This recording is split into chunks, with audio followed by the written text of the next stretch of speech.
का हो चाची, तनी जल्दी जल्दी ले चला हो मटिया देखा बहुत लेट करत बाटू। ऐसे देखिए कुछ तो बड़ा बोले लगे हमारी क्योंकि धीरे धीरे उठावत बाटा।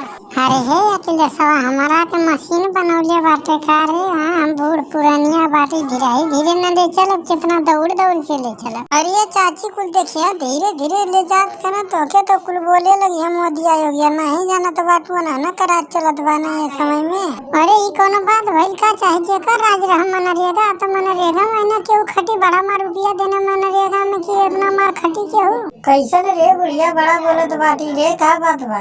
अरे मोदी भैया मनरेगा का काम बात मनरेगा में ही होई कि अब घरे वाला काम नहीं कराइबा। कोनो 400 रुपया देत बाटा, सुबेरे सांझले 200-250 रुपया देत बाटा तो देव के इतना खटी। अरे बुढ़िया तोरा की केहू नहीं बोली काम कर, तू धीरे धीरे करत बाटी, धीरे धीरे कर, कोनो दिक्कत नहीं बा। अरे भैया आया के लिए सवा मुके धमकी देत रहला कहत बा जल्दी जल्दी ले चला नहीं तो योगिया मोदिया कुल बोले लगी। अरे के लिए सवा काहे देले बाटे रे बुढ़िया के? बताओ कि चुपचाप काम करे दे ओकरा के, वही से तो हम जीतल बाटी, वोट देले बा तो प्रधानमंत्री बनी है तो ओकरा के इतना खटे दे गधा नहीं का? मोदी भैया तू गजब बतियात बाटा मर्दवा, नहीं तो ले काम ना करिए तो कहाँ से पैसा आई? हम के तो कुछ बचे के चाहिए सरकारी खाता से। सही कहत बाटा योगी भैया, अगर कुल जनता में बाटी देवल जाये तब तो मन भिखारी बन जाये मर्दवा नहीं तो ले। अरे दादा हो दादा, कुल अपनी में का बतियात बाटा हो, कुल तो जनता के लूट लेवल चाहत बाटा, ऐसा बात कुल करत बाटे।